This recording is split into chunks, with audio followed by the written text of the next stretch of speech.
When do you think the United States got to 100 million people as a population? When do I think? Yeah. Oh, maybe 1800. 1918. 135 years after running the British out of Yorktown. Took us 135 years to get to 100 million. When did we hit 200 million? Well, okay, if we were in what was it again? 1918. So 135 years to get to 100 million. All right.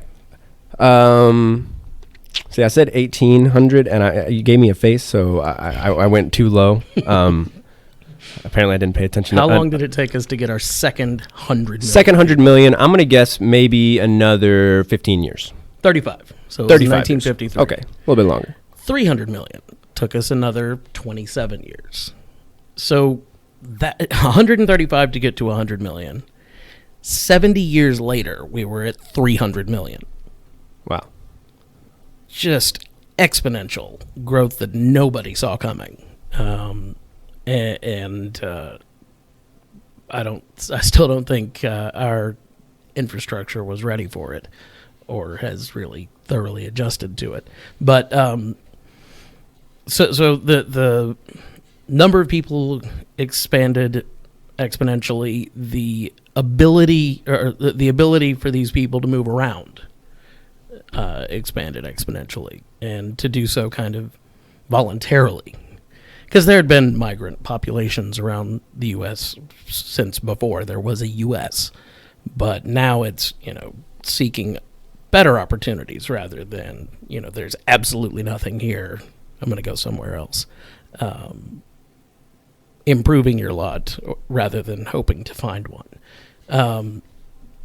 And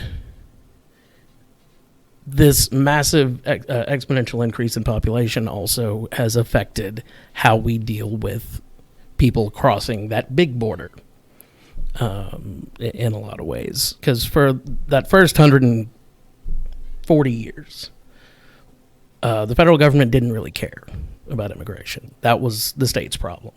That was that individual city's problem. And for a lot of cities, it was a problem. And I'm going to go back to New Orleans a lot because that's my that's my area of expertise, such as it is. So it became American around 1814, and it became a work depot. It was known, at least across the Atlantic, as they wanted to do a lot of internal improvements. And this really, Europe was kind of busy with the whole Napoleon thing still. But once that ended, especially for the Irish, we had a influx of people looking for work in New Orleans. New Orleans still hadn't adjusted to being American yet. So you have Irish and German and Italian just pouring in, and they haven't kind of figured themselves out yet. And that made a very precarious situation. And the way they became integrated into the population was initially as kind of a slur was the Irish vote. That, and stop me when this sounds familiar, that they'll hijack our elections. Oh, I'll stop you there.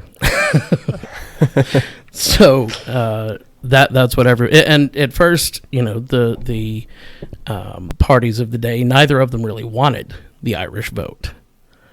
But then Andrew Jackson started to run for president, and he decided, we'll take him. And that's when the Irish kind of started to become an Irish community.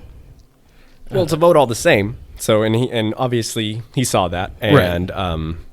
We see that today when people are appealing to different nationalities and that kind of stuff, to where he obviously knew that he could probably end up winning if he just showed a little bit of interest in these people.